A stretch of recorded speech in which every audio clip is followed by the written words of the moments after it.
information or opinions expressed by the host, co-host, and or guests on this podcast do not necessarily represent or reflect the views of our company, our sponsors, and advertisers. Please consult your attorneys, CPA, or business owners, advisors before making any business decision. Thank you. Hello, everyone. My name is Jay Wicker, small business stand-up, and I got a couple great entrepreneurs here.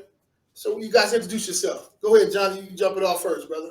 Tell us, what's your name, what you do, what's the name of your company, things like that. Where you all came from, too. Okay. My name is Jonathan Smith. I also go by Johnny Leverage.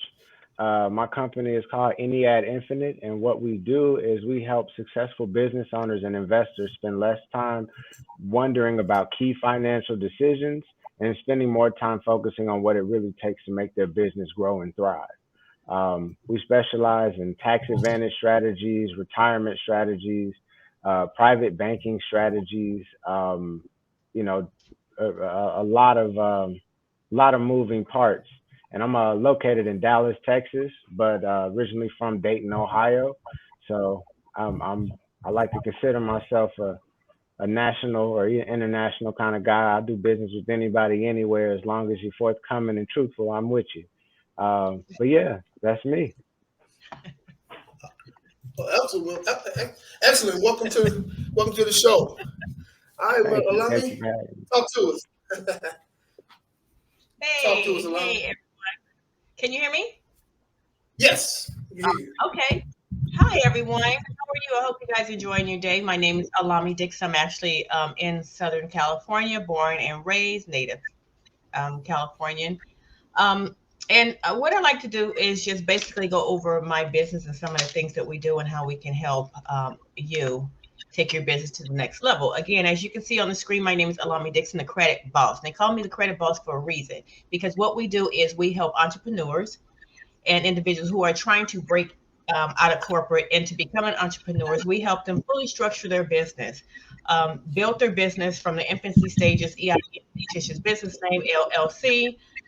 We help you get your website, the whole 9 yards. So we construct the whole package for you and put you in a position where your business can propel and get funding for your business.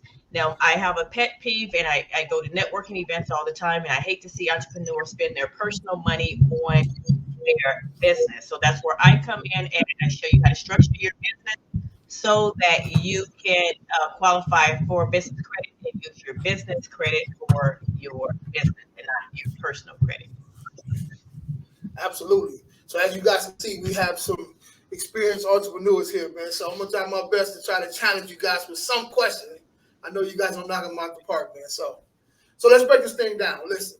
So you guys have been doing this for a long time, right? You guys probably know. I can say probably. You guys know ins and outs of what you're doing, right? It's only right if you're an entrepreneur. So tell me some things that we can do to improve our credit. Allow me in this situation, like quickly. What can we do? Because, a lot of times we don't have the patience, right? What can we do fast to improve our credit, personally? Well, first, you want to make sure, okay, so we're talking about business credit. First thing you want to do is you want to make sure your business is fully structured. And see, what happens is there's a lot of entrepreneurs out there that don't have their businesses fully structured. And, Jay, I'm sure you heard me mention this before.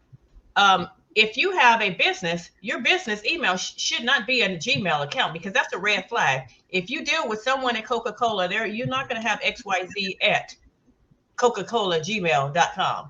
So you want to make sure that you have everything fully structured first before you go out and apply for anything. And that's going to take you to the next level.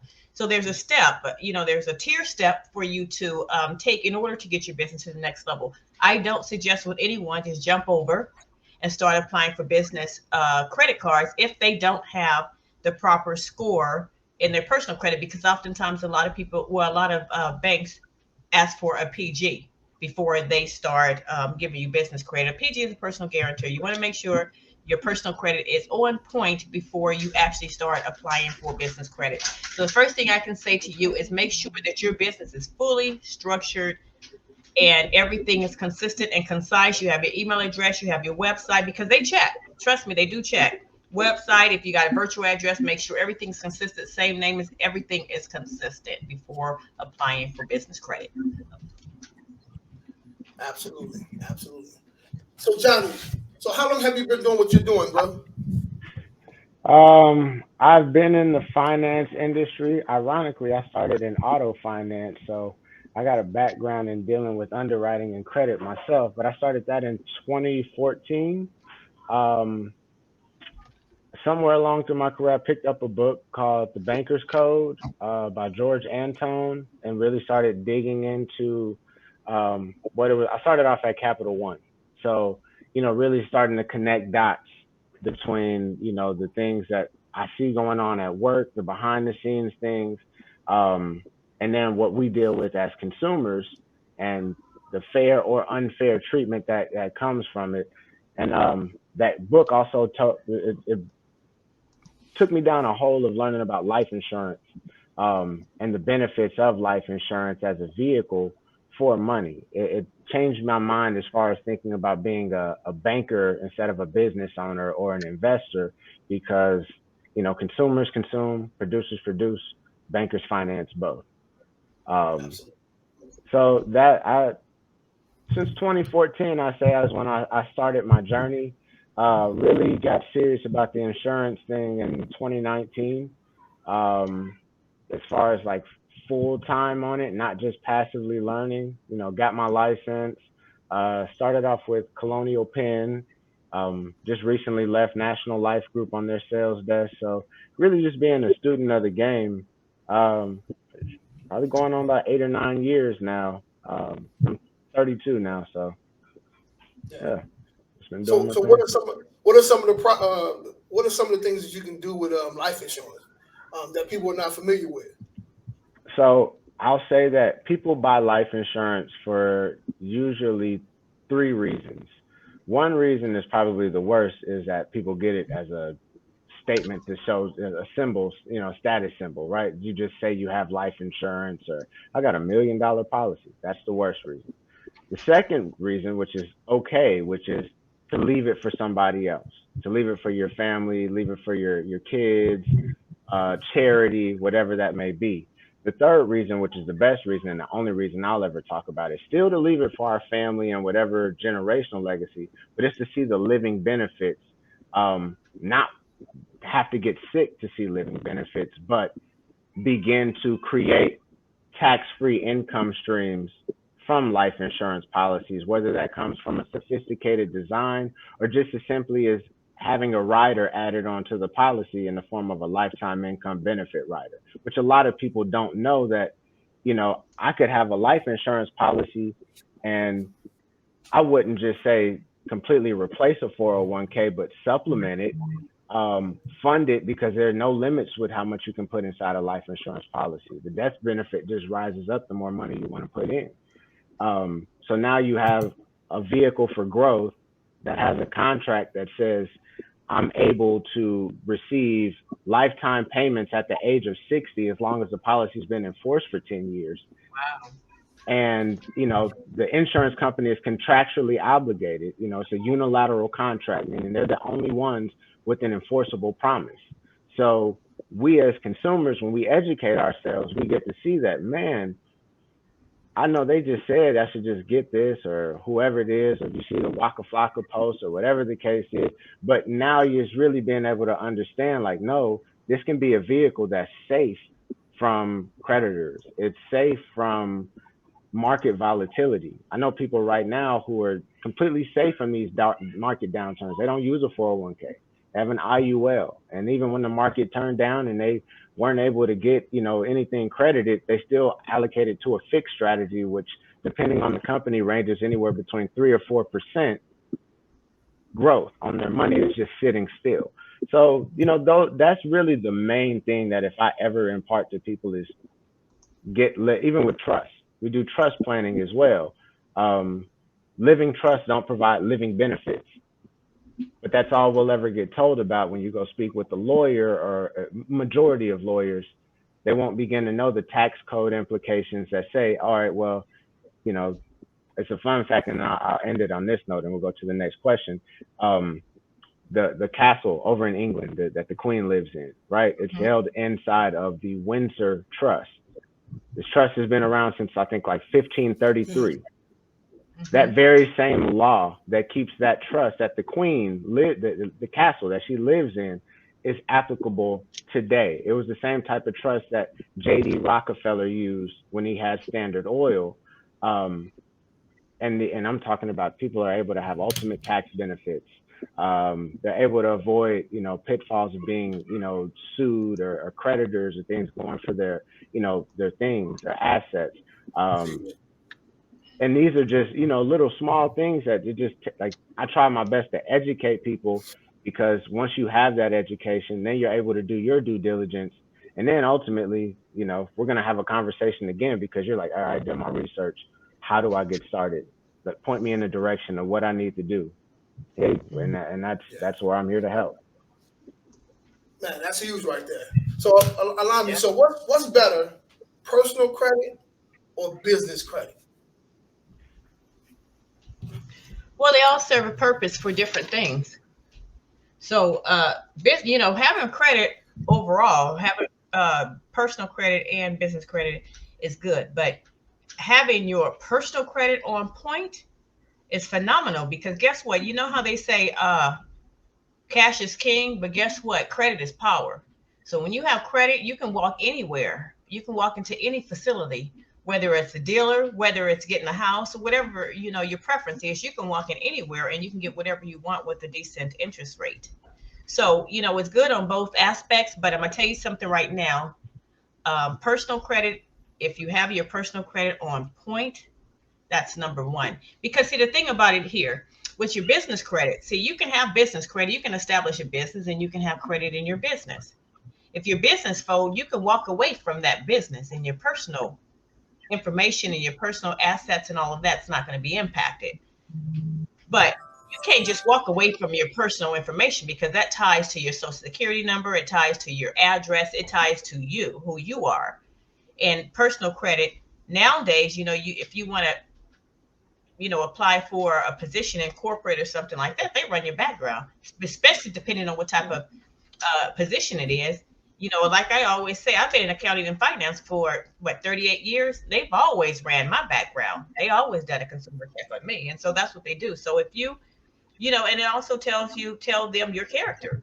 So if you're working with their money and stuff, they want to make sure that, you can handle your money if you're going to be working with their money. But personal credit to me, I think is most important than business credit. It's funny that you said it, because I don't think a lot of people know that. If you're in finance, I was a mortgage broker for some years. Yes, they definitely pull your credit, because that's what the representative of you. Go ahead. I just wanted to point out, a lot of people don't know that even when you go and apply for life insurance or, disability insurance, their underwriting includes credit. Now, it's not going to be a hard pull, but they're definitely going to do their due diligence to figure out your financial strength and whether or not you're in a position to pay for the amount of insurance that you're applying for. So you're right. Your personal credit, it affects on so many different levels that a lot of times people overlook, and it's understated. And it's not, when I say personal credit, now, hear me, when I say personal credit, I'm not talking about just the three major credit bureaus. We have secondary credit bureaus also. We call them the industry snitches, because that's where all the information is housed.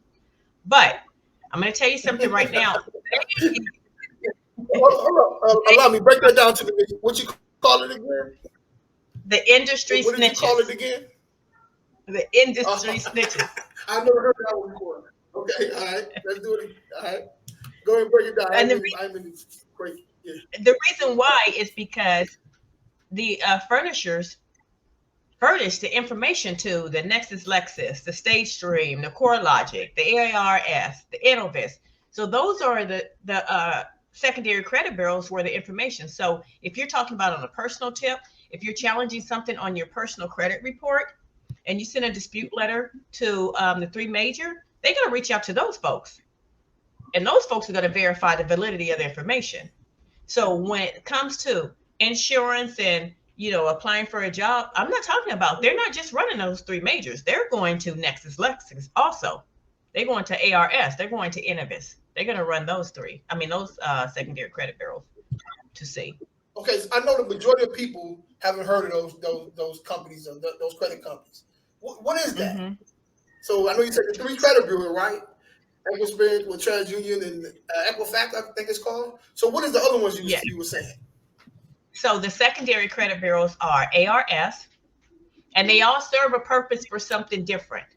They have Innovis, StageStream, CoreLogic, LexisNexis, and like I said, they all are there for something different. Like, for example, if you have an eviction on your credit, personal credit, if you have an eviction on your credit and you want to apply for you want to get it wiped off your credit, your personal credit, what we'll do is we'll go out there and we'll freeze CoreLogic, because once CoreLogic is frozen, and the 3 majors hit CoreLogic to verify if you have a eviction on your credit, they can't divulge that information because your profile is frozen. You see what I'm saying? So there's all 5 of the credit bureaus, the snitches, serves a purpose. Okay. When you're doing your credit, you fix. You have to get on them and fix it on there as well, or you just fix the first 3. We dispute or we challenge items. Credit. We challenge all 3 credit bureaus, but we freeze their information on the secondary credit bureau. So we send out a request to freeze their information. So when we go challenge these items, then it can't be verified because your information is frozen, your accounts are frozen. Tough. Exactly. I don't think a lot of people know that. I mean, I was a mortgage banker for some years. I've heard of other credit companies or whatever the case is, but I've never even heard the name of it. I just knew it was some more. You know what I'm saying? So that's huge right there. That's huge. What does Congress call it? The elaborate mechanism? Yes. Yeah. So how do we use this life insurance, right, as a vehicle for generational wealth? I know that's like. Okay. I think you froze a bit on there. You hear me, man? Jay. Okay, I think you froze a bit. Well, I'm gonna answer the question when he unfreezes. But the main thing that we there are a bunch of different cases as far as case design goes and being able to use it. There's a program, a design called Kaizen, where to sum it up, a client pays, and it's usually high net worth clients. They'll pay a premium into the policy for 5 years, and then they'll have a bank enter in an agreement where they'll pay the policy for the next 10 years. And then the client at that point in time, they use the death benefit for the client's policy as collateral for whatever banking activities they do. And then after that, the client is then able to pull loans out of the policy in the form in this tax-free streams of income, because this money has been able to grow in this cash value. Usually it's in an IUL where it's been indexed and it's able to grow and safe from market volatility. And then, those situations where a client is able to, just take money out of in that situation.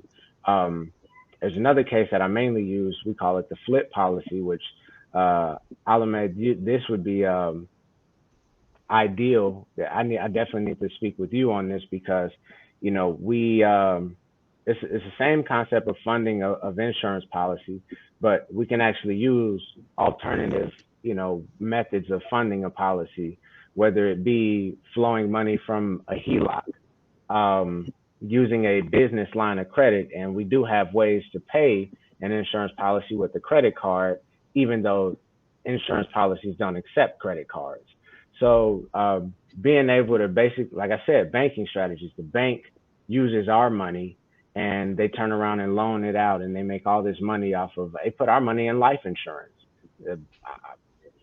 I'm not going to say the name of the bank, but it's a pretty well-known bank, a patriotic bank, and they have well over $23 billion in permanent life insurance. Yeah. So as far as us being able to fight back and create generational wealth, like you're saying, get your credit right. Focus on getting business credit and in personal credit, because being able to, of course, it's up for debate whether or not when you use personal credit, whether it's your money or somebody else's. But with business credit, with a non-personal guarantee, it's most definitely somebody else's money. So, if you're able to use OPM to fund a vehicle, and the way we do it is we'll say that a premium goes in, that premium is going to earn an average of 7% annually. That money is going to grow. We're going to take that money out as a loan, and that loan is going to cost us roughly 4%. And at that point in time, we've created a 3% arbitrage on money that we would have used to pay bills or invest in our companies or whatever the case may be. We've been able to take insurance, this vehicle, utilize the cash value growth, utilize the riders and the other benefits that make the contract favorable for us.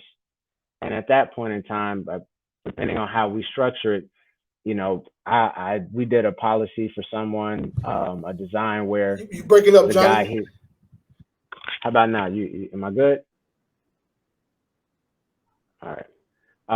But we did a policy for a guy, and he made roughly about $200,000 in annual income from he had an IT business. So just to break it down to how we helped him out, he has an LLC. So we created a specialized trust for him. So 90% of his income in his LLC, we're able to move to his trust, which for him, it was $180,000. So at that point in time, we then created an insurance policy where the policy itself was, the premium set was $180,000 annual. What we did is we put $180,000 in, we leave $60,000 in and take $120,000 out, and we build up. We allow our policy to build up and make money, create that exponential income, growth, and take those linear loans. So at that, and then able to really retire the guy at age 45. That's what the illustration is projected for him to retire and replace his $200,000 income with the money from the life insurance policy. So there are some very if you have the right person, which I more and more, there are a lot more agents that are becoming knowledgeable of how to utilize these products to their maximum potential. But if you are blessed to come across somebody who knows their stuff, I've literally seen people replace their 401ks and Roth IRAs and, all these different traditional products. I've seen people utilize life insurance. I've seen people use life insurance to create disability income, because the way we do it, right? If my client is putting in is $180,000, that's $15,000 a month. If he's putting in $15,000 a month, and we do what's called a waiver of qualified premium, and he's putting in $15,000 and taking out $10,000 or taking out the $15,000, depending on how we're doing it, and all of a sudden he can't work and he can't do anything, that waiver of specified premium is going to go kick in. It's a contract, right? It's a rider, and his premium is going to get paid. But his plan anyway was to take $10,000 or $15,000 out. So now you see what we've done. We've used the insurance company's provisions. We've used their money. And if we get disabled, we can't work. Okay, cool. I have a provision that my premium gets paid. Most people don't take money out of their policies on a situation like that because they're not structured properly for them to do that. But for the ones that I have seen that have been done well, and the ones that we've created for our clients, they're able to get disability income, retirement income, so many other, even just that buffer, that 3% buffer before they put their money inside of whatever investment they were going to do. And then Allahme, if you take what you were saying and take the business credit in, so now, my client, he took the savings that he got from his business, but technically speaking, he has, a good line of credit or properties with a HELOC. We can use these alternative methods of funding to put this money inside the insurance policy, pay it back before the recording date, before any penalties, occur. And now we're able to get growth and create our own machine, and you do this long enough, you have your own bank. Yeah, you're literally your own bank. We call it ultimate banking. Infinite banking uses whole life. This is ultimate banking. Okay. So let me ask you, so in order to be able to participate in that, right, you have to have that policy for a certain period of time, right? And have to accumulate an X amount of dollars. So we're talking about maybe 10 years down the line, right? Or is this immediate that you can be doing these things? So insurance itself isn't a quick get rich quick scheme. This is a long-term play. Yeah. The intentional point of it is to if you go back to 1933, that should be a pretty solid year for you as well, and what you do. But when you go back to the 1930s, you caught a lot of situations to where there were things that the laws were enacted were meant to help Americans. So there was back in the 30s, information on life insurance because, same reason why they have Social Security. They needed the citizens to take a more proactive approach because we can't just have a system full of poverty. It doesn't work that way. So if we're able to educate our constituents, our citizens, they're able to go get life insurance. So to answer your question, there are situations where somebody could do something, I guess, sooner. But in general, all life insurance, permanent life insurance policies have about 7 years that they have to manage what happens inside the policy per IRS guidelines. Yeah. So usually after that 7 pay period, that's usually the limit. Now, there's some people who fund it well enough to where in that 8th year, they're able to do some magnificent things. I've seen some well-known social media companies, some executive bonus plans where, the 8th year looks lovely for them, but they have millions of dollars to put inside the policy. So it really is just based on, it can be customized to someone's, suitability, their risk tolerance, and then their ability to, to sit on the policy. Yeah.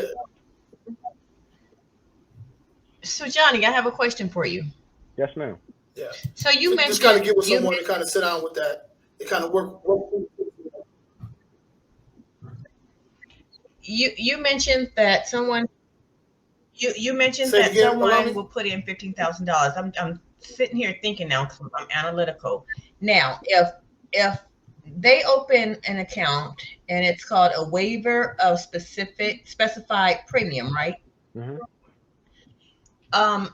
If they put in $15,000, then and they want to take $10,000 out, how long do they have to wait to take the $10,000 out? So the best way to explain it, my happiest clients usually have lazy money. So they're able to fund the policy in the sense of they may have savings that's just sitting in a savings account that's earning little to nothing, and then they'll just reallocate and just move it over to the insurance policy. So that way, if the money's already sitting there, then you're able to take a loan. Shortest period of time is within 3 days. I've seen it happen within 3 days where the loan was able to go through. Typically, it's going to be 5 to 7. But then again, like I said, we're still living in a day and age where blockchain hasn't taken full effect. We still have to worry about ACH transfers and however long it takes for the money to come out of my bank account, go through fractional reserve banking into the insurance company's bank account. So it's really a plan where I said it's tailored to the individual, because some people may have to wait a little bit longer and take more time to fund their policy before they're able to really take any loans out, because we do have to make sure that the cost of insurance, the fees, that net amount of risk, we minimize it as much as possible, but we have to make sure that it's taken care of first. Okay. Makes sense. Yeah, we definitely want to make sure that we so that takes a little bit to kind of wrap it up, right? Yeah, yes, sir. So, okay, so obviously both of you guys are investors as well, right? So I know you do credit, You guys, you do life insurance, things of that nature. Are you guys also investors as well? Yes. Yes. Mm-hmm. Yes, I invest in property as well. So I have a question. Okay. So I have a question. Now we know here in America, right? There's a problem with incarceration. It's a big deal, right?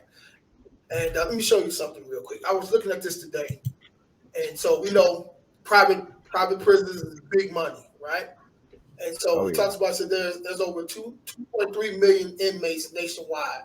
So we have the largest inmate here in the United States, right? And we know there's big business. So the question is, if you had a chance to buy into something like that, would you do it?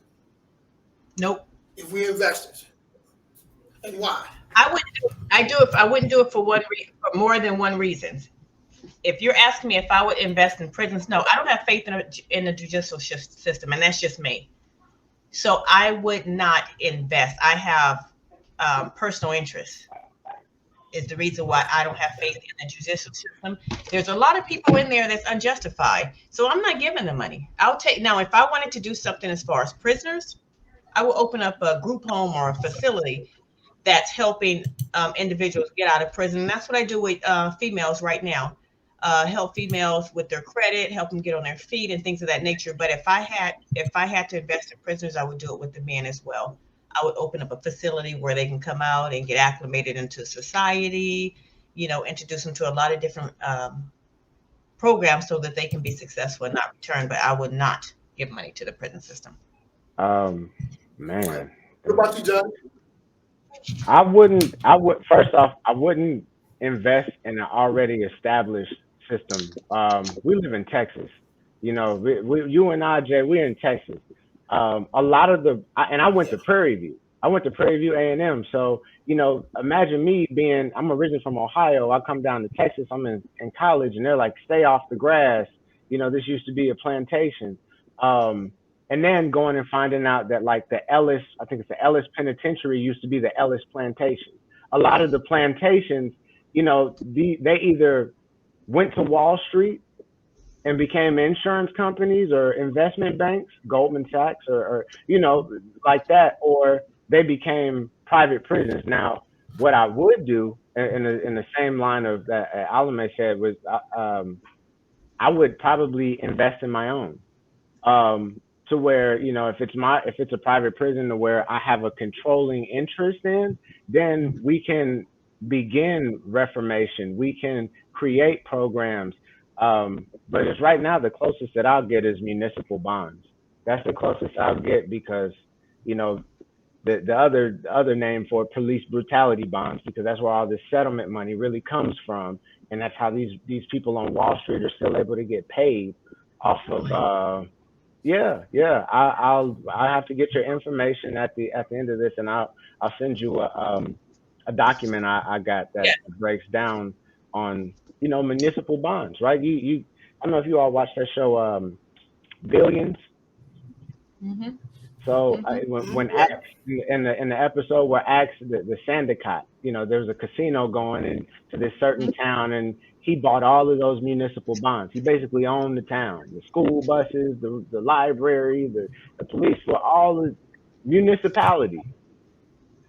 So, for me, as a black man, if I were to look at a situation where, all right, I could invest and it would be a situation that would give me some type of leverage, yeah, I'd invest in municipal bonds, especially wherever I live at. Because if I got pulled over, theoretically, you got enough pull in that town, you're the reason why his bills are getting paid.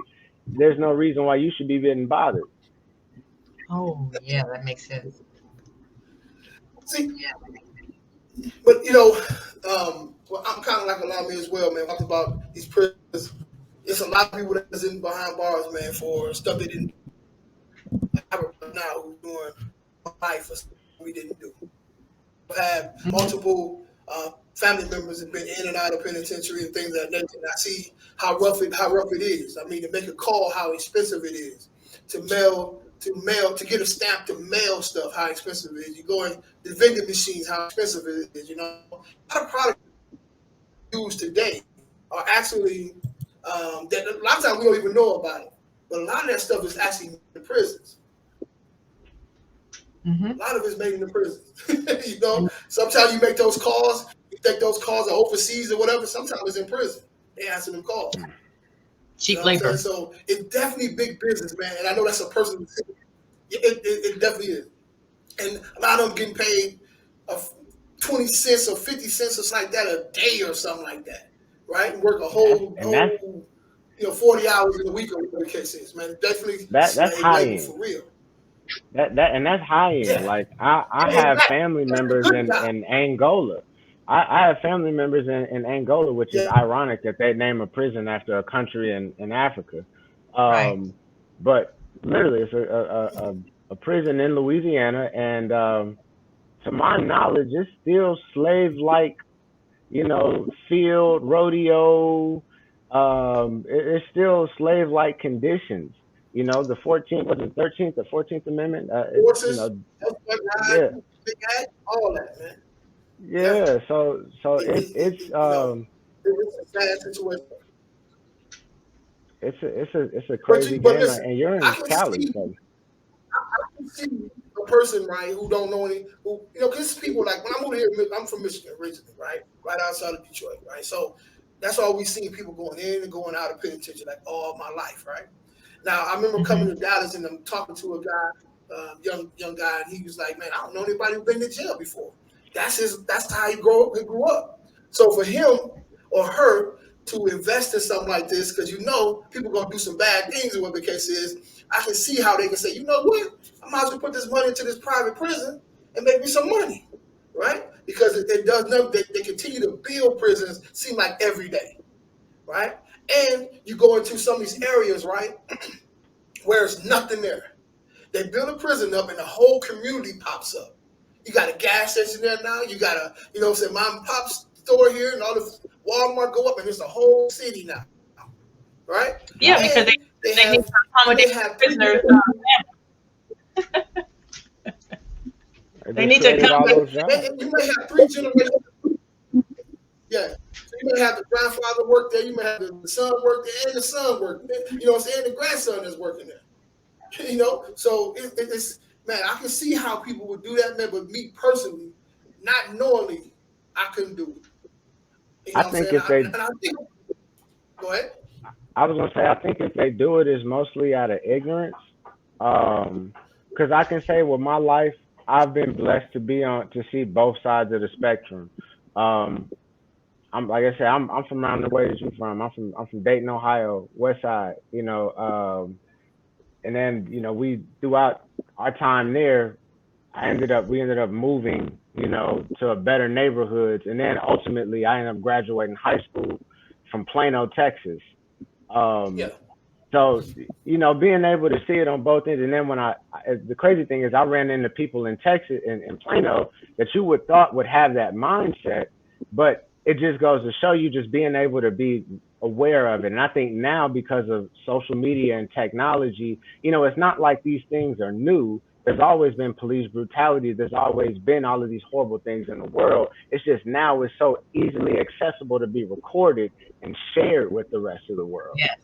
So there's no excuse now for you to say, oh, I'm going to invest in private prisons, when you could easily go look on social media and see a post that says, oh, marijuana moms are, better moms because of whatever. But what about the millions of Black men incarcerated for, smoking a joint or having an eighth or something crazy like that? So at this point, if you do that, then you're just willfully ignorant. If you're Black and you're investing in private prisons, and I'll stand on that. And if somebody has a problem with it, I'm sorry, we can have a conversation, we can debate, but you're willfully ignorant if you invest in the private prison system in 2022 and you're Black. Exactly. I agree. Hey, Danielle. Hey, can you hear me? Hey, Danielle. Man, all the technical difficulties in the world, man. My bad.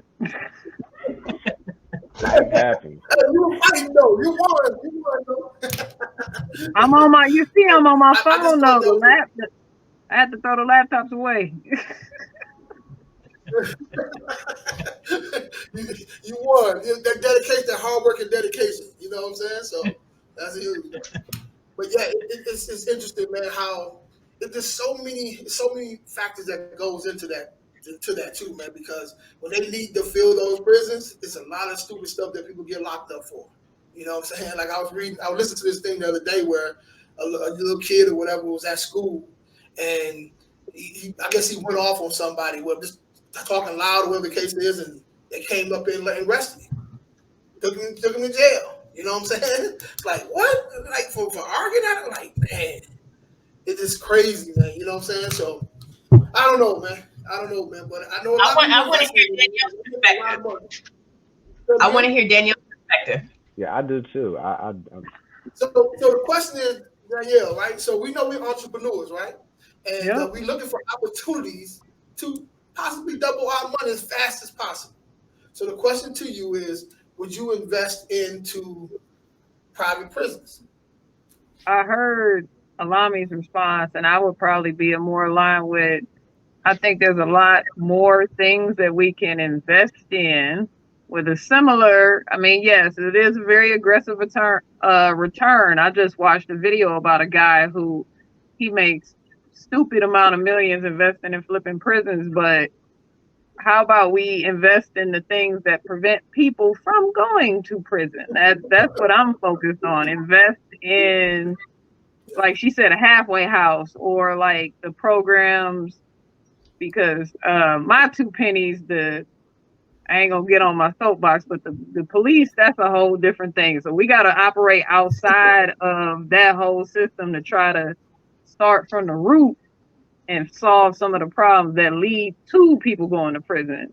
And I think there's way too many, because that's one of my sayings, there's way too much legal money out here for everybody not to be eating, and to teach people that there's way too much legal money out here for you not to, do your best to avoid those situations, and just educate people and teach people how to. But I'm with her. I can't. It is very tasty, but I can't do it. And I would even agree with Mr. Leverage up there that, if it was something from scratch, like a Black-owned private prison, that you're trying to change the whole dynamic of the entire system, then yes. But existing one, hell no. Like, I'm pretty sure my ancestors would haunt me. Like, you hear me? It's way too. Once you, I know. I assume all of you are familiar with Dr. Claude Anderson. No. Yeah, man. You need to look up Dr. Claude Anderson. 2 specific books. One is called Black Labor, White Wealth, and the other is called Powernomics. But I'll tell you, so one of the things that I found out, and once again, this is just my own personal view, but it's basically when you go look at the laws and the things that happen. In certain southern states, right? I guess South Carolina, I think Kentucky, there was a law that said if a white man owned a Black female slave, he was granted 20 acres of land.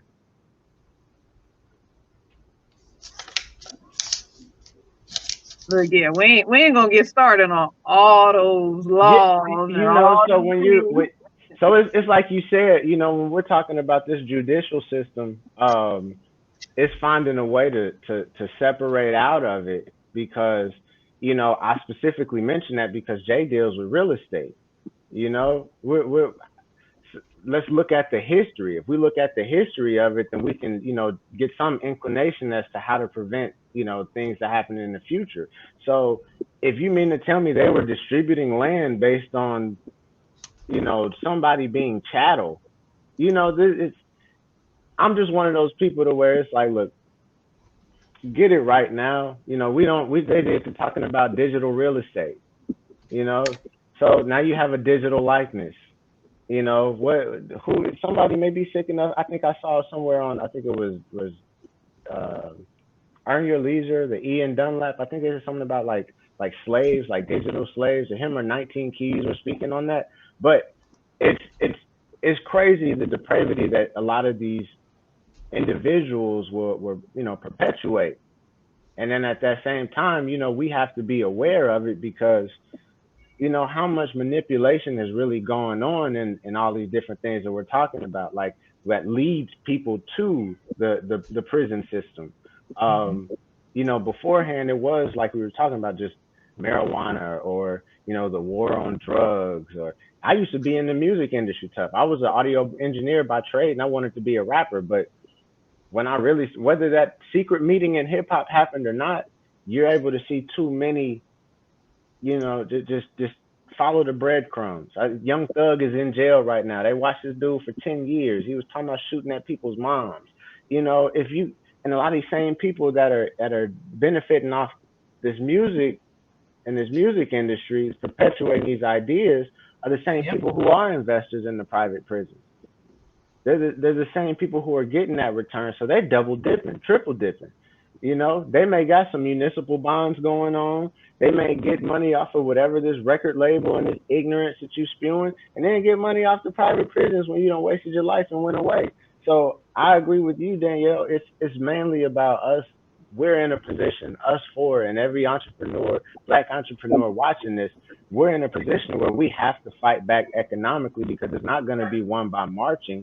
It's going to be won by forming our own super PACs, by forming our own think tanks and pooling our money together and making these politicians earn our vote if they're gonna ask for it and represent us. Yeah. That's how we got to get change enacted. Force it. There you go. He got it. Force it. Go get the money from the people investing in these prisons.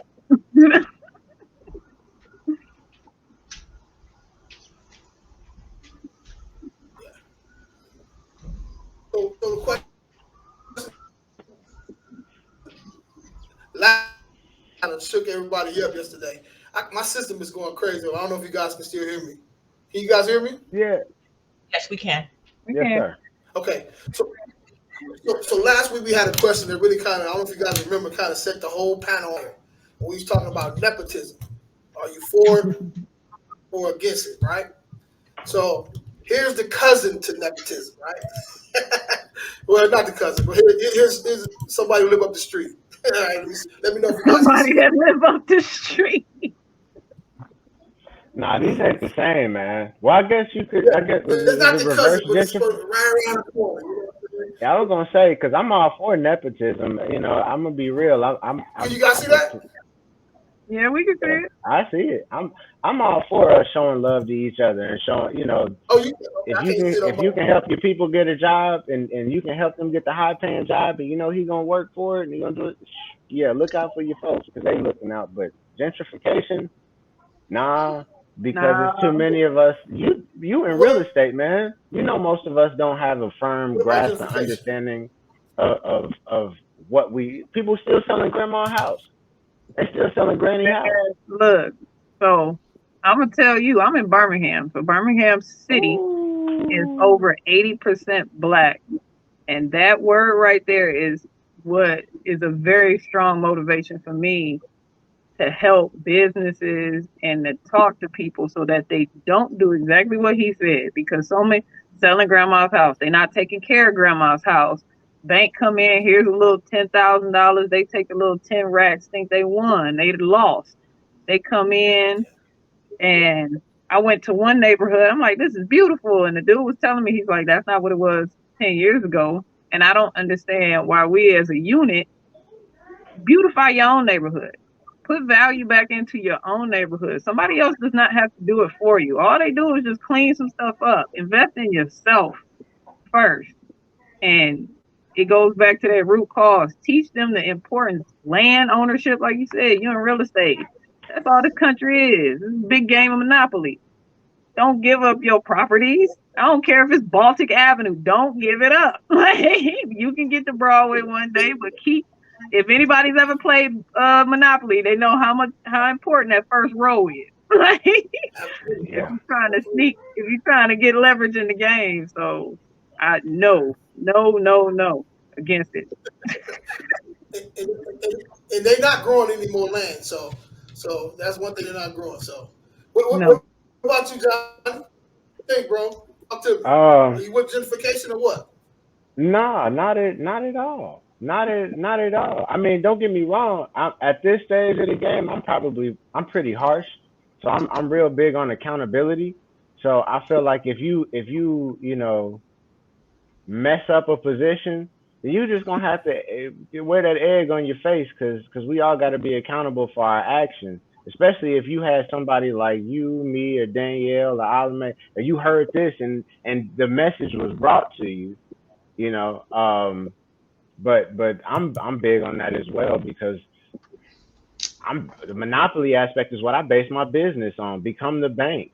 The bank always win in monopoly. We create these trusts so that way people can sell their property to the trust, on a as is basis, limit these gains and really be able to keep the asset private. So before they try to come take grandma's house, or they try to, right now they got that what's going on? The railway that they're trying to build from Dallas to Houston. And now they're trying to claim that if your property is in the way of what they're trying to do, they're claiming eminent domain. So there's so many different. I'm completely against it. They love claiming eminent domain. That's So they have. Yeah, they do. So, they do. So I'm against it. There's an area that I grew up in, not too far from where I grew up, and it's like the Crenshaw, Slauson area.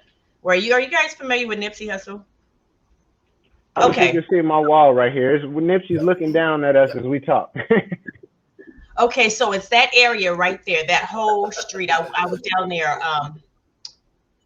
I live in the suburbs now, but I was down there when he first got shot, and I was really surprised at how they have changed. Now, that area used to be a predominantly Black neighborhood.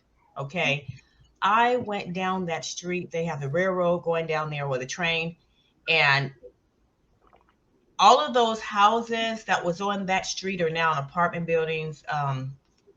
Not apartment buildings. What do you call them? Lofts and things like that. But I'm going to tell you what they do to get us out of the area is, when things are for rent, it's not in English writing. It's in Chinese writing. So they tell you that the houses are for rent, the apartments are for rent. It's not in English writing. That's a hit and a half for you, right? They're telling you who they're patronizing. The whole area, I was really surprised to see that whole area. Those used to be our stomping grounds going to the skating rink. We used to hang on Crenshaw, you know what I'm saying, and go to all the street races and stuff like that. Boys in the Hood. You see what I'm saying? So it's completely gentrified, and I could not believe it. I could not believe it when I saw it. And that's what they're doing in a lot of neighborhoods out here. And that's one of the things that, Nipsey kind of stood for, because if you look at the strip mall that he purchased, he was going to change that whole thing around. Where the Marathon clothing store is, he was going to build that up, and he was going to have like a low income housing apartment building on top of the Marathon clothing store. So that whole area was going to be changed, and he was trying to stop the gentrification. But the whole area is completely different, and they're doing a lot of it. I'm from Cleveland. Anybody from Cleveland knows 30th, what they did down in that area, what they did to downtown, and they tried to chase as much people out, but then the thing was they got to a point where they didn't know where to put everybody, so they had to stop. So they left. They redid. They came through. They made pretty projects, is what I like to call them. They made some pretty projects, but they still next to the old school projects.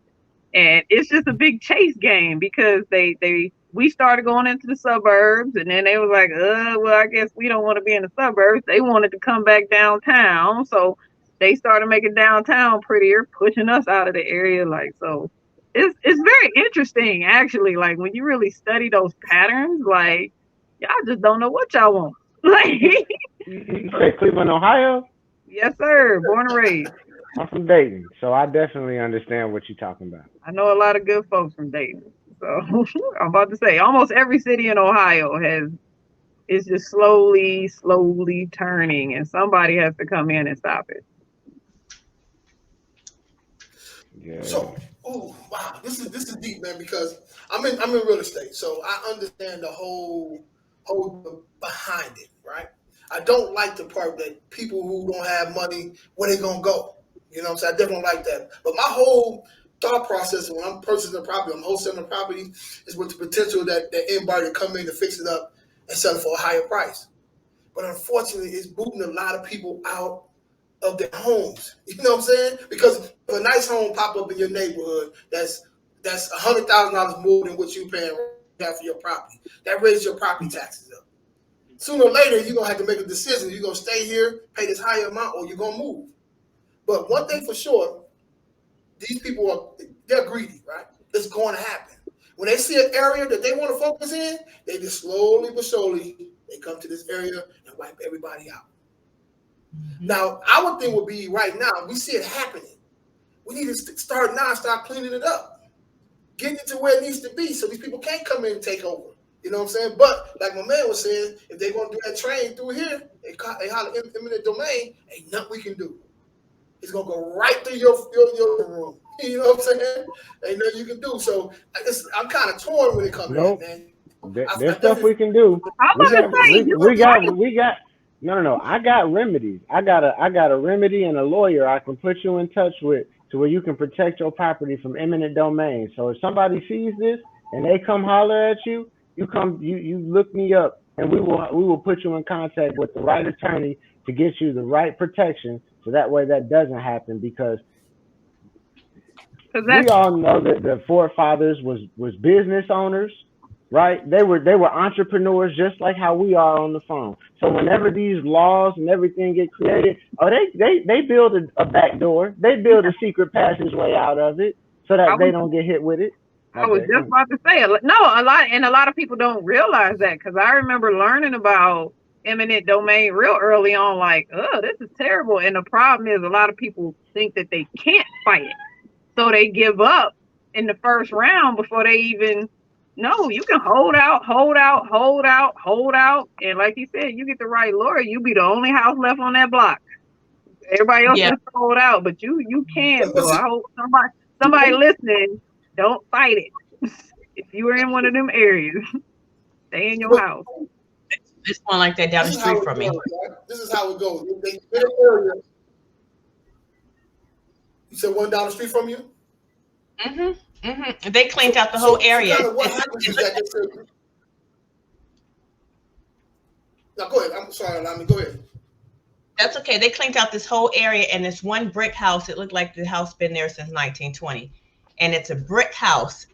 They literally cleaned out that whole area, and that house is right there on the corner. Still there, family still going in and out. Can I tell y'all probably why? Why? Because it may not be the case, but if it's the remedies that I know, that house is owned by probably a complex spendthrift trust. That whoever did the estate planning probably did the right planning and got that house put in a properly structured trust. That's not a statutory entity. It's its own entity, but created by contract law through the Constitution. And that's the thing that you can't. If you go the right ways, they can't do anything. So you'll just be that last house on the block if you don't have the deed in your name and just in your person, and you don't have layers of protection to keep them from being able to take what's rightfully yours. That's solid knowledge right there. Yep. Mm-hmm. Yeah, man. Yeah.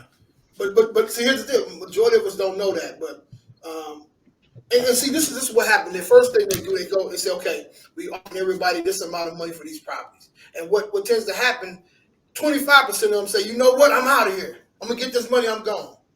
You know, really quick that first round. Then the next round they offer them a little bit more money. Another 25% said, I'm out of here.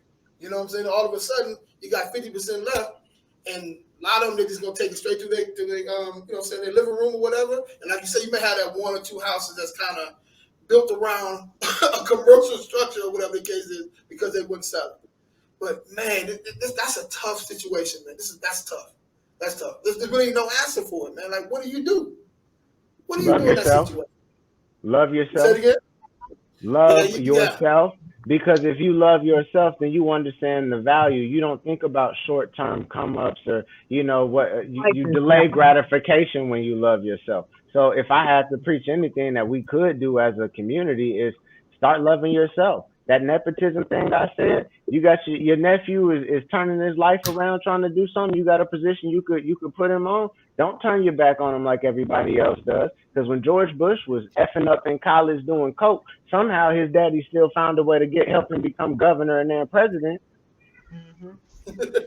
Hey, you should have been on here last week, boy. It was hype for. I'm about to say you might have to bring that question back again. Hey, they ain't gonna like me. I'm about black privilege, man. You said, and black privilege for me is when we sit there and we show love to our own, when we embrace each other. I don't care what it is. The fact is forget the trauma experience. The fact is you come from the same stock as me. You come from the same club. You have the same experiences as me. That's why I ain't buy when they sat there and tried to call Kamala Harris black, because Kamala Harris probably ain't come from nobody who big mama, a big daddy, a granny, or somebody who father before that was a sharecropper or a situation along those lines. You know, when you don't have those shared experiences, then you fall into that category where you hate yourself, you dislike yourself, and you show that you mirror that to the world. That's why you see so many brothers mugging each other all the time, and so many sisters not being able to just come together and have a conversation and be sisters. Be brothers and sisters, come together. So once you love yourself, then you start loving the people around you, and you love your reflection. And then you start caring about what you eat. You start caring about how you're spending your money, what you're doing with your kids. You care about everything. And when you just start loving yourself. Facts. Drop the mic. Drop the mic.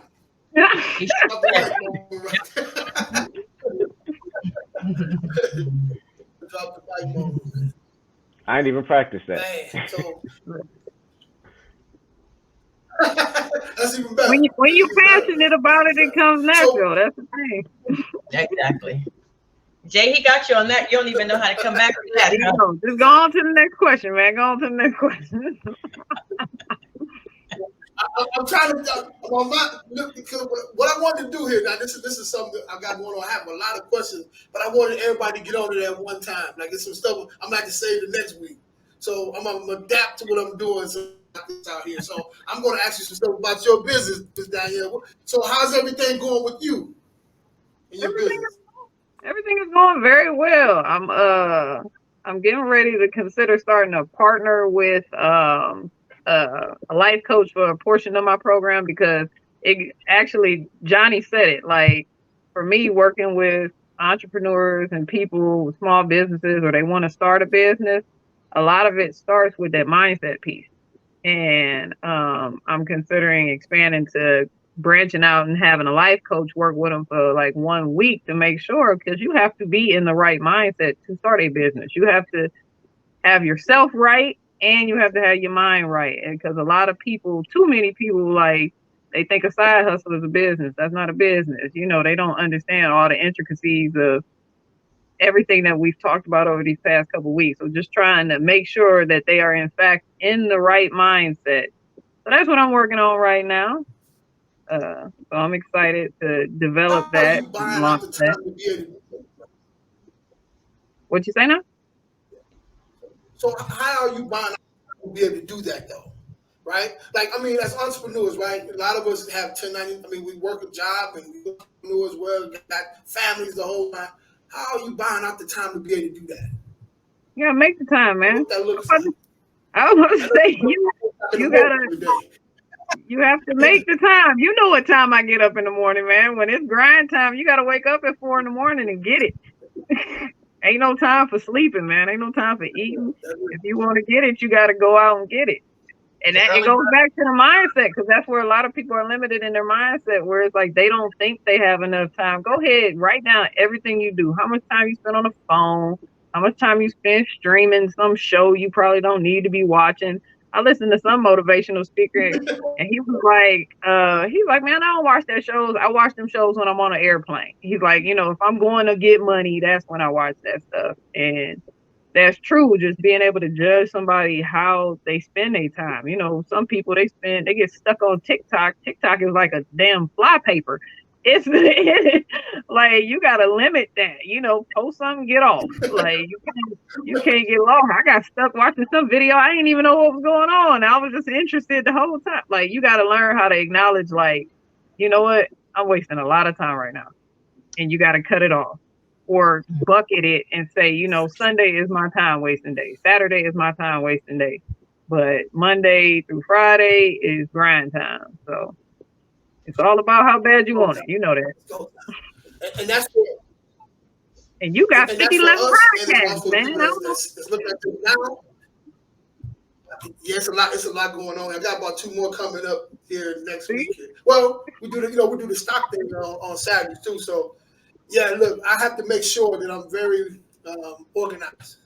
You know what I'm saying, to get everything done. And what I've learned too, it's like you say, it's a lot of stuff that I was spending time on that I didn't really need to. And it's a lot of stuff that I'm delegating to now, a little bit more. So of course I had to bring everybody on to be able to do a lot of the different things. But in order to be where I want to be, this is what I have to do. And I don't look at TV no more. That's over. You know what I'm saying? That's my goal now. Put the TV to the side. Unless it's a basketball game or a football game or a college or something. You know what I'm saying? Right. With Michigan playing Ohio, You mean when Michigan losing, when y'all losing? That's what you talking about? I thought that would catch you right there. Hey, listen. No, you gonna wait till Danielle get off the phone. You gonna wait till the other Buckeye get off the phone to throw that out there. Hey, listen. Here in Texas, right? So Texas football is pretty huge in Texas, though. But Oklahoma, they think they got a big rivalry. You know what I'm saying? I'm like, y'all don't even understand what a rivalry is. Go to Michigan, Ohio game, it's a big deal, bro. Big deal. So, I mean, it gets real.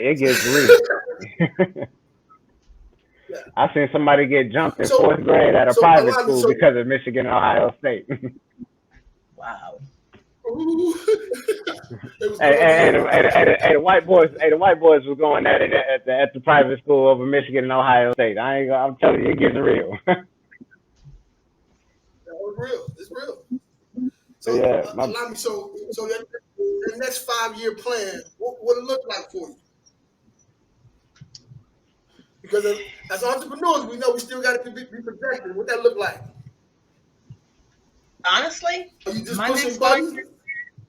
My next 5-year plan, I don't want to be doing anything. My next 5-year plan, honestly, but that should be, I'm just being transparent. But okay, so my next 5-year plan is my son will be out of school in 2 years. Okay, he's in college. He's the last of the Mohegans. He goes to Oakwood University, and you guys mentioned Plantation. His college was previously a Plantation in Alabama. But okay, so he'll be out in 2 years, and then the last 3 years, I think I'm going to be on cruise control. I'm still going to be, taking things to the next level, and hopefully within 5 years, I have taken my business to the next level, so I can pass it down, to the kids or the grandkids or whatever. But I put a lot of work in, so I'm on the tail end. I look young, but I put some work in. You couldn't have told me you had a son in college. I wouldn't have believed it. I got it. You ready for this? My daughter will be 33 this year. Yes. Wow. All right. Yeah. So I'm on cruise control right now. So one thing you rarely see, man, when you're talking to some people that's entrepreneurs, especially us, right? Why we don't think about scaling up to sell our business? Why?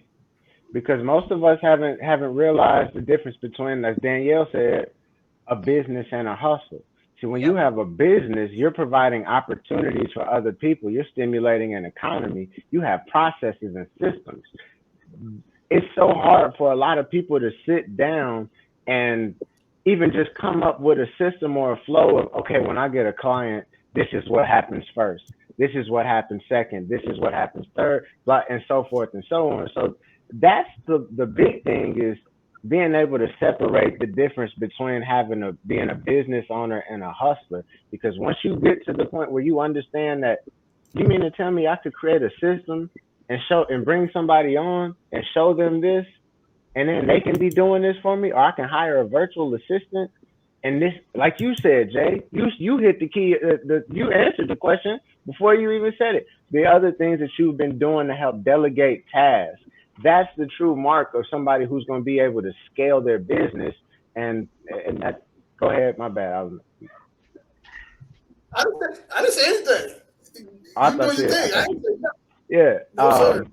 But that's just to wrap it up. That's really the big point. And even the second part that Allahme has just said earlier was, the funding part of things, right? There's so many of us that believe in that whole get it out the mud and I had to do this, when you don't even realize that actual business is ran on OPM. Actual business is ran on somebody else's money, and it's really made to limit. We'll never know how much money Trump actually has. I remember when 50 Cent a couple years back, it really stuck out to me when he went through his bankruptcy and all of a sudden was broke. His lifestyle ain't changed one bit. That's how I got into this whole trust thing. Own nothing, control everything. So when more of our people start understanding that it doesn't need to be my money that I went and worked and sweated and almost died over. It can be somebody else's money, and I can use my money to pay my bills and use their money to help my business grow. So those two things, those are, in my opinion, the biggest hurdles to scalability within the Black community. And we have to make sure, man, that when we open up a business, that we look at the end in sight and have the end of it at the beginning. So now you know how to build to get, and then you work your way to build to get to that point.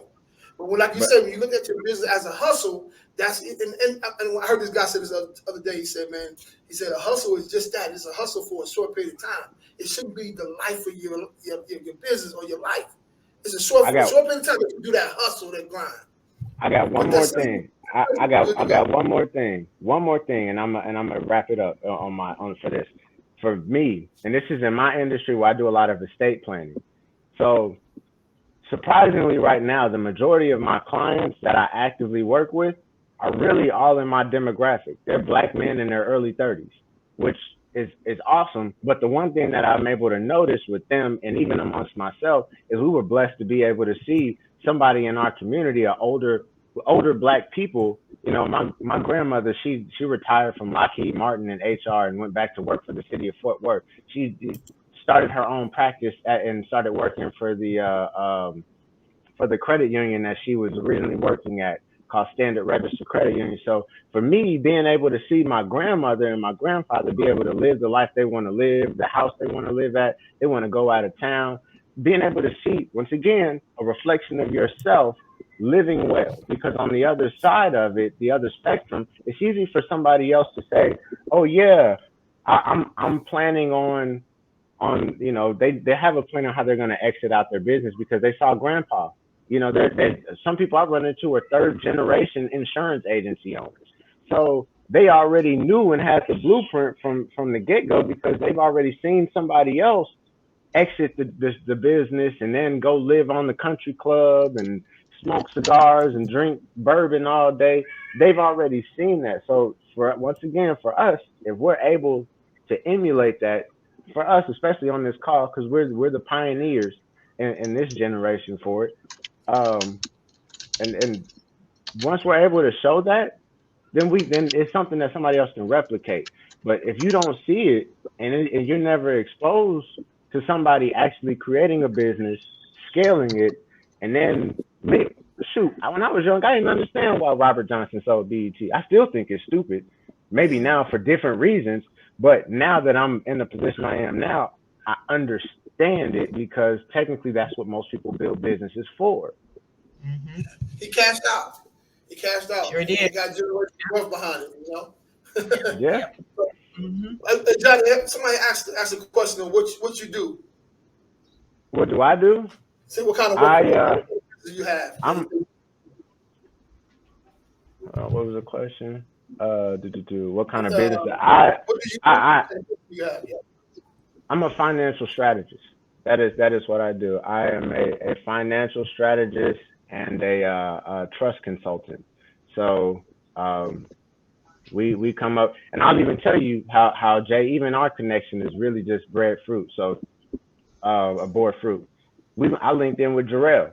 Right now, I sent a couple of deals. I sent a deal that he has on the table, right? I sent a deal to a couple of my clients and even some of my associates just to feel around to see if somebody, would be interested in it. But once again, creating your own bank for us.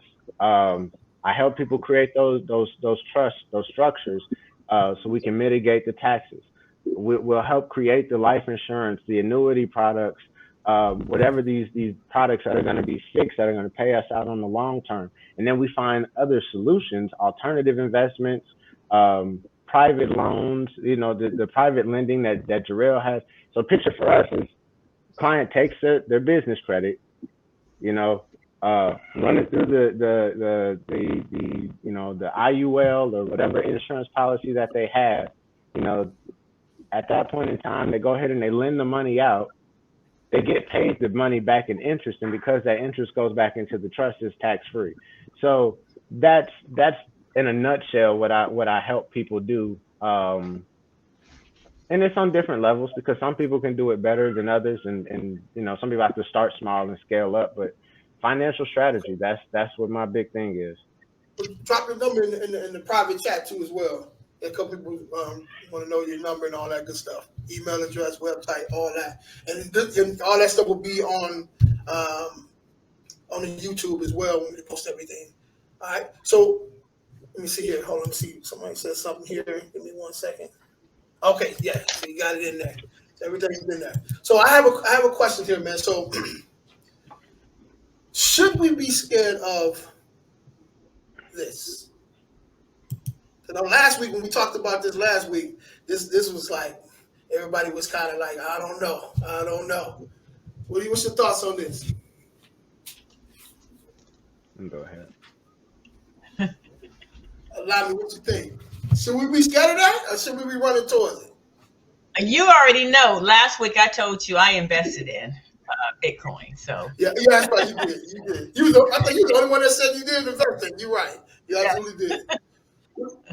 What's your thoughts? I actually, my son, my whole family invested in Bitcoin, but I have a different theory on it. I agree with Bitcoin, and I guess now I have a firmer understanding of what money is.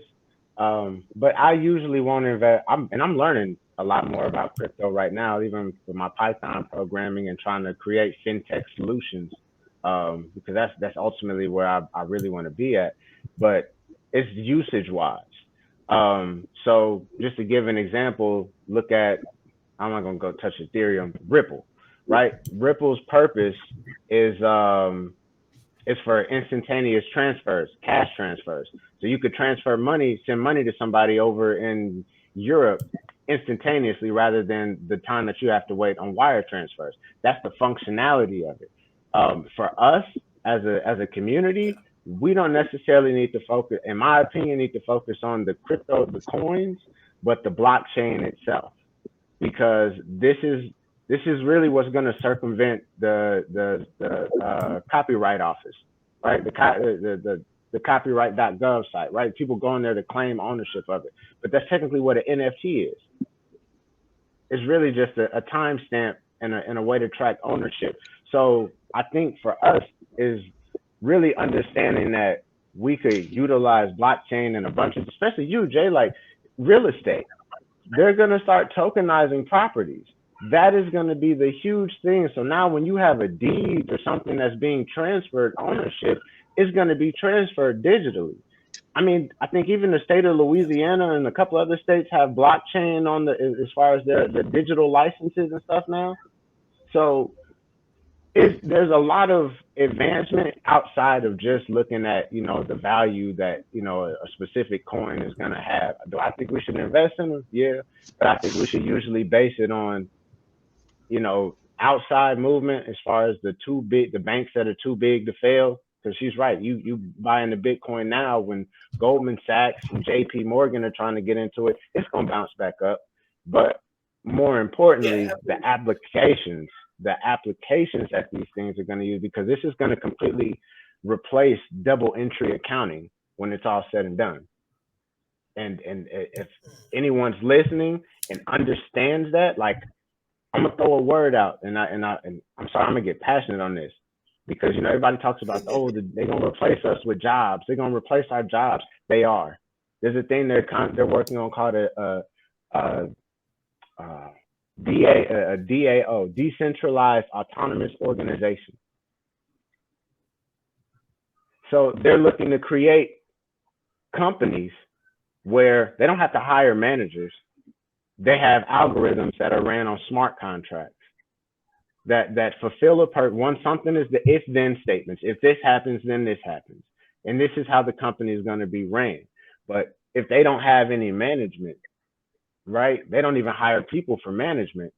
I connect dots. I go to Walmart every now and then just to go get like random stuff, Band-Aids or stuff like that for the kids. And I see the little automated robot with the camera rolling around cleaning. I just read an article where Amazon is about to release their fully autonomous robot. You see all of this stuff happening. So yeah, it would be in a lot of our best interests to really learn. But they got trucks now too. They got trucks, for Sam's Club, 18, not 18-wheeler, but the little box trucks or whatever. Coming down they started it out in Tennessee. In Tennessee. They started Walmart, I think it was in Tennessee or some state around there. They started testing the trucks for autonomous, for the driverless trucks. So it would behoove anyone. Yeah, to learn about what's going on. To know what's going on, that's for sure. It would behoove anyone to get ahead of the curve, because whether you like it or not, China got a digital currency. What makes you think the United States and its whole quest and whatever the case, what you think a digital currency isn't going to happen next for us? Pretty much. Yeah. Man, listen.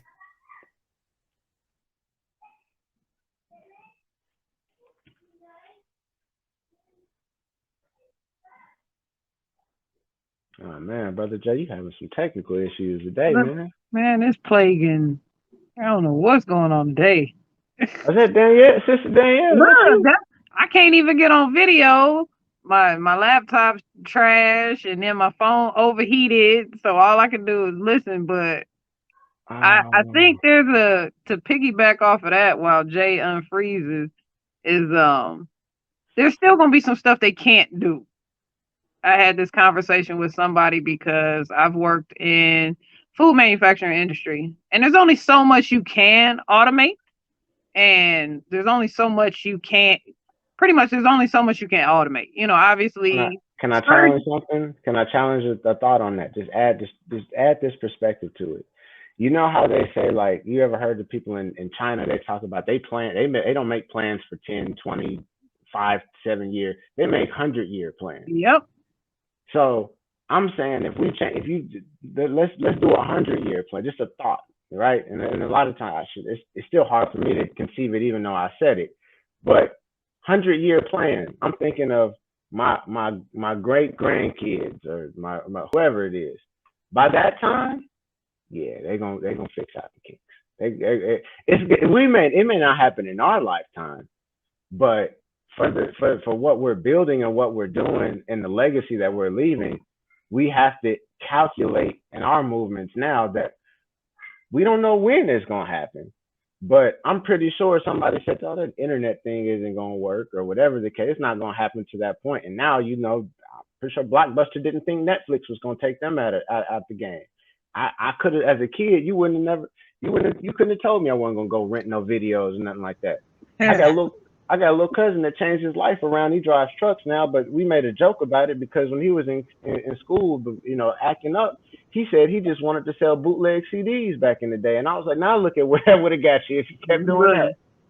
So, I would definitely agree with that. People have to stay tuned into what's changing and how they can best adapt to the change. Because to your point, I don't know how. I think you said you had kids. I got little kids, and watching all these kid YouTube videos, these kids making millions before they even get to middle school. off Ryan. YouTube channel. Now, Ryan granted, made $49 million. Ryan, and I ain't gonna take nothing away because it does take planning and coordination and execution to do that YouTube channel. But teach people about all of the ways. Like I said, there's way too much legal money, but they also, yes, they have to be mindful of if you're entering in a specific industry right now, you know, how much is going to be automated, because that's something I preach to people. I'm sure Allahme knows you got to automate stuff to optimize your business. So Absolutely. yes, if you're not aware of those things, then you will be extremely limited in your capability and your growth if you do not optimize. And so I think it's definitely that part is being aware of what's changing and being receptive to your point. It's gonna change. And it's like, okay, how do you pivot? And I think that's the challenge for us all. It's like, okay, how do we still, you know, execute and make money in a potential world where the majority of things will be automated? To your point, okay, buy the automation. Like you said, if they automating trucks, start buying them automatic trucks. You know, if they automating robots, start investing in those companies that they're building these robots in. Or if you have the wherewithal, start your own automation company. So I definitely would agree with that. You got to pay. People got to pay attention. Yes, ma'am. You can't ignore Bitcoin, cryptocurrency, and all of that, because it's ushering that change. Just like you said, like Netflix. Nobody thought, look, I was still getting DVDs with Netflix. You know, I never thought they would go 100% streaming. Like, I had to change that. So everything's always going to change. That's the only thing. Only thing constant is change. In life, it's the only constant in life is change. Preach. You just said a mouthful there. You just said a whole mouthful there. That's the Ohio in y'all. That's the what man name you sing that song? Ohio. It's some Ohio players. Look, man, that's the land of struggle, man. If you can't land of struggle, I respect everybody that can get out of there. Hey, big facts, because I'm gonna be real. Before, I'm so grateful. I thank God I moved, because, you know, when I was in high school, I thought I was either gonna go play basketball somewhere, or I was gonna go be able to work at GM or Delphi like my uncles, and they retired making $50, $60 an hour. So I'm thinking, shoot, that's cool. I'm gonna be able to do that. I graduated high school in 07. That was not a possibility for me. God had other things planned for me. So I that's what I say. You make a plan. You want to make God laugh, make a plan, and that's exactly what it is. So yeah, you come from Ohio, you make it anywhere. Look, man, I will believe that. Yes. And I was looking to invest. I was looking to invest in some property out there. You get it for a deal right now. You get it for I was telling Jay about the bird dogging. I've been bird dogging some properties out there in Dayton, you know, in my old neighborhood where I grew up at. Cause it's a lot of gentrification going on. Man, there. what? A whole lot. Look, man, I looked up my grandfather's house in Cleveland that my family let go, and it was only $24,000. But it's on, you know, every hood got a Martin Luther King. So it's on Martin Luther King. And so they actually in the process of sexing up that whole area. I couldn't even take my husband to drive by to show him the house the last time we went to Cleveland, because they were doing construction. So that let me know that 24,000 is gonna change. Yeah, but if I would have got it at 24K, like you said, we gotta stop it. Sure, I got some land land I'm gonna inherit. It's in Anniston, Alabama, and shoot, I make sure my little piece I get it at is staying within the family. We got some other plans we're gonna do with that. We're gonna make some stuff happen on there. We're gonna buy the South back. That's what we're gonna do. You know, we're gonna take it back. Right? Don't wait for them to give it to us. They ain't gonna give it to us. We're gonna take it back.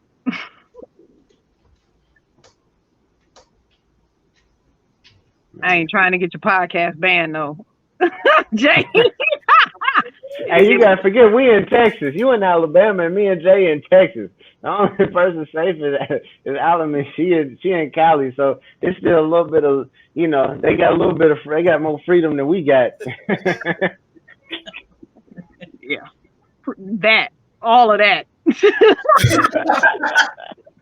I stay in the city limits down here, baby. Sundown towns, you know, the fact that those still exist.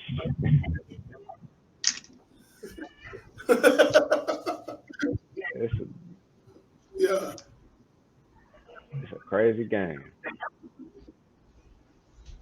Yeah, that's true. That's true. That's true.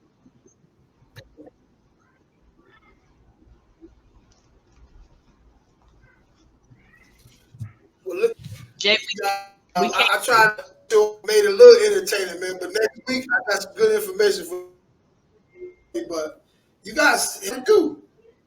Yeah, man. You need to start, man. What was that? Jay, you all choppy, man. What happened to you? You got, I don't know what's going on. Man, I got a lot. What's going on? But you probably got too much open on your. Yeah, you probably got too much. We can hear you. It just keep going in and out depending on how much you got going on your computer. You got to close some of them tabs, man. Okay, let me see here. Let me see something. You like the average business person with like 1 million tabs open right now on your browser.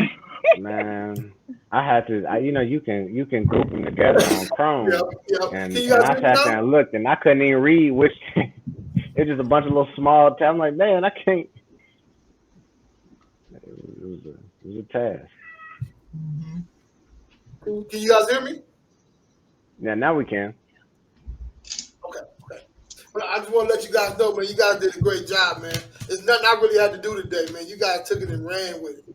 We scored about 4 or 5 touchdowns, man. You know what I'm saying? So, and I really appreciate it. But I was just saying, man, Johnny, man, you got a lot of great information, man, to dispense to the people, man. We need you on the show, bro. Yep. So what you doing for the rest of your life on Tuesday at 5:30, bro? Hey, man, look. That 100-year plan. Hey, that's what I'm gonna be. I should. The only thing that may end up happening is I may end up taking this position. I don't know if you guys ever heard of Kaizen, but the company who created it is called NIW. They reached out to me regarding a illustration role, but I think that's like I get off at 4, and I'm gonna go back and do it just because it gives me some access to those banks and lenders that work with those companies. But outside of that, yeah, I'll be free. I'll definitely be free. I mean, it's gonna take some getting used to because I've been making my own schedule for a little minute now. So working on somebody else's schedule, that's gonna. Any other time, it's like, yeah, man, what you talking about? Let me look. Yeah, I got you. Yeah, we'll make that. I'll move this to 3, and then we'll set this in. But nah, I'm here, man. I'm with it. I love what this is. I told you on the phone. I love the vibes, the energy, the like-mindedness. I met another Bell guy. It's quite a few of us, right? I think it's a total of 9, but we also have some people reserves as well. And everybody do something a little bit different. You know what I'm saying? But we all out here trying to get it. We entrepreneurs, man. We all hustlers as well.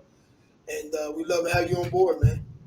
Hey, did I get a co-sign with that? What y'all think? Perfect. The information. You didn't hear me say absolutely? Put a stamp on it. Yeah, some of the vehicles that you were talking about using, man, in the background is like, it's very important, man. Those are the keys that we miss. You know what I'm saying? Like, we all know how to put together a business, how to run a business, how to do what we need to do or whatever. But the other stuff that's in the background and we don't know too much about, that's the value. We need to know that. You know what I'm saying? And at the same time, man, people hearing you say it, do what you're doing, they're going to reach out to you. They're going to reach out to you. I've opened myself up to everybody on this call. You have my information. Let's have a talk, because I personally want to work with each of you on a collaboratory effort, because for me, right, I'm always thinking as we business owners, so I'm always thinking of, that's complimentary. Got it. You got it. Danielle, in the beginning side of it, right? The beginning side of my business, people I deal with that are starting out, I want more information on what you do so we can have an effort to collaborate. For Allahme and Jay, I have clients that one, they're looking to get more funding. They're looking to tap in so that way they can fund these policies. And then 2, real estate situations, right? You know, where can they put their money? Where can they, you know, have opportunities to create? So I definitely want to collaborate with every person on this call to some degree, because you know, I just believe that collaboration just it breeds, you know, greatness. There's no way around it. That's the key, because it's sharing knowledge. I got a saying that I'm adopting: the rules that you thought were rules ain't the rules, because there's so much knowledge out there that we weren't given and we're discovering. And the more we collaborate, the more you share that knowledge, just like, you know, from all aspects. And so that is a very good positive attitude to have, sir. Yes, ma'am. Yeah, I mean, one thing that insurance fails to teach you is that you know, a percentage of something, you know, 1% of something is better than, you know, 100% of nothing. So, you know, you learn to collaborate. You know, it started off splitting policies for, you know, people to cover ground, but, you know, and it grows in this situation to masterminds. You know, being able to figure out, oh, well, we can do a joint venture. We can partner in this capacity, to where, you know, the same way doctors in a HMO, you know, or PPA. Well, something's wrong with your foot. Well, here, I got a podiatrist or somebody. This is a guy who you need to go talk to. This is who you need to deal with for this. So I think the more that we create that for our community, the better we are. That's how it's supposed to be. Yeah. Yeah, I got something for that, man, that's coming down the pipeline, man, in the tech world, man. So stay tuned. Stay tuned for that. I'm here. So tell us, you know, you guys' handles and all that good stuff, and your final thoughts and everything. Allahme, you want to go first?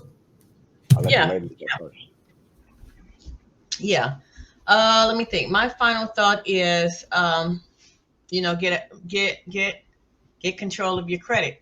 Because if you don't, you won't be able to, you know, live life to the fullest. If you have anything that's holding you back, it's going to be your credit if you don't grab that by a chokehold.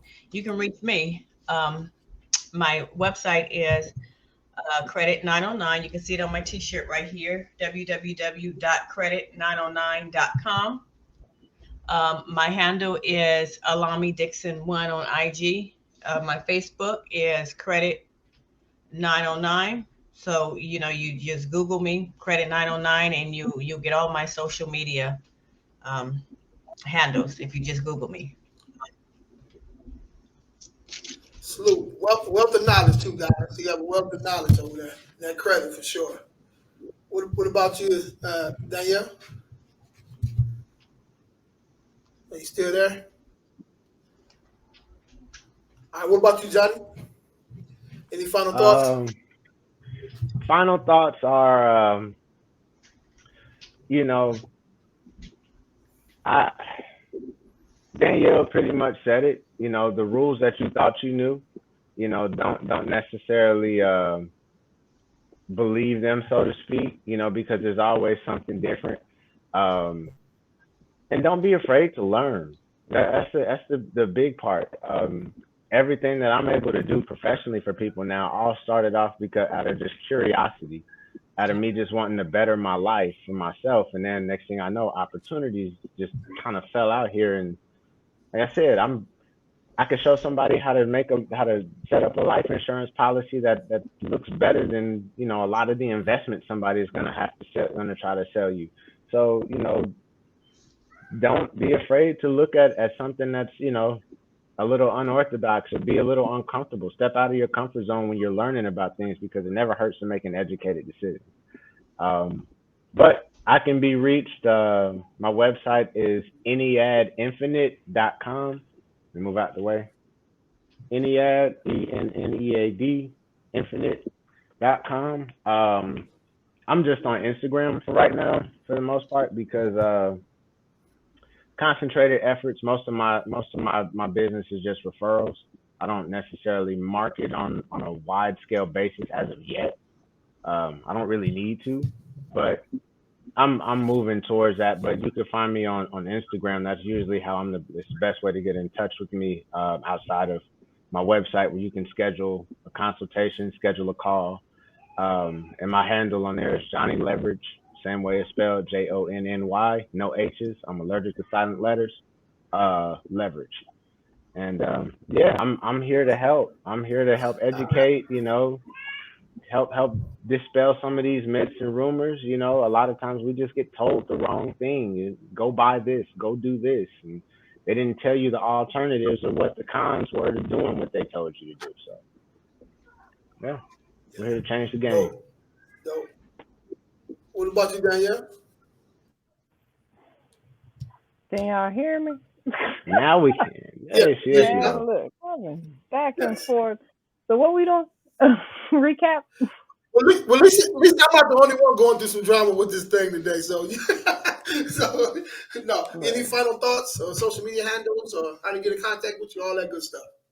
I'm DCDR Solutions across the board. So if you look up on any social media platform, DCDR Solutions, my name's Danielle McArthur. You can find me on Facebook. Go ahead, add me as a friend. Hit me up. That's all, entrepreneurship coaching, small business coaching, working with people trying to convert from side hustle to small business. So that's my goal. Turn all these quote unquote hustlers. Absolutely. Well, my motto is, man, you miss 100% of the shots you don't take. Take the shot. Whether you make it or miss it, take the shot. You can find us, the network, Mid-City Network, on pretty much everything. Of course, we're on Small Business Stand Up right now. We have a new show we just kicked off last week. It's stock investing for cowards. We have another one coming up here pretty soon as well. We're going to announce that as well. Also, I'm in real estate, so I'm a virtual wholesaler, residential and commercial, multi-family storage facilities, all that good stuff. We also do this thing called MCA Back Office, where if you're an investor, you need people to pull comps for you, find some cash buyers or whatever it is, you can reach out to us. We can get it done for you. We also are Hardmoney Lenders as well. So if you need funding for these different deals, commercial deals or residential deals, we can help you with that. I am also a mobile notary, online notary. I'm a notary signing agent. And you need help with that as well, getting documents notarized online. I can help you with that. And it's probably about another 5 more other things that we do. I can't remember right now off the top of my head. So my thing, just get started, man. I appreciate you guys coming on, man. Definitely do. Look forward to doing some positive things with you guys. And also, I told you guys a little earlier, I will be sending you guys the analytical data of the show for the last, month and a half or so. So you guys can see where we're growing at and what's going on, who's listening the whole 9 on all the platforms. So you will have that yourself. So appreciate it again, Johnny, man. Super job, man. Thank you, man. As always. Yeah, no problem. Danielle, appreciate the hard work. I know it's hard work for you, but you fought to the end. You know what I'm saying? You're a trooper. Yeah. Super. I'm so aggravated it don't make no sense right now, but we're going to be right by next week. And listen, all these little questions to the right here, y'all didn't get this. But next week, you will get this work. You know what I'm saying? You're going to get this work next week. So y'all got to be ready. I'm ready. I'm built for this. Appreciate you guys for coming on such short notice, too, man. I really appreciate that. Oh, man. Thank you for having me, man. Like I said, any chance where I get to meet awesome people, I'm gonna take advantage of it and relish in that moment. So thank you once again for having me. Thank you, Allahme, for sharing the information. Thank you, Danielle, for sharing your information. I'm just grateful to be here and appreciative for everything I've received. So, yeah, thank you. Absolutely. Have a great rest of the night, guys. Peace. Yes, Thank sir. you. Bye-bye. Thank you.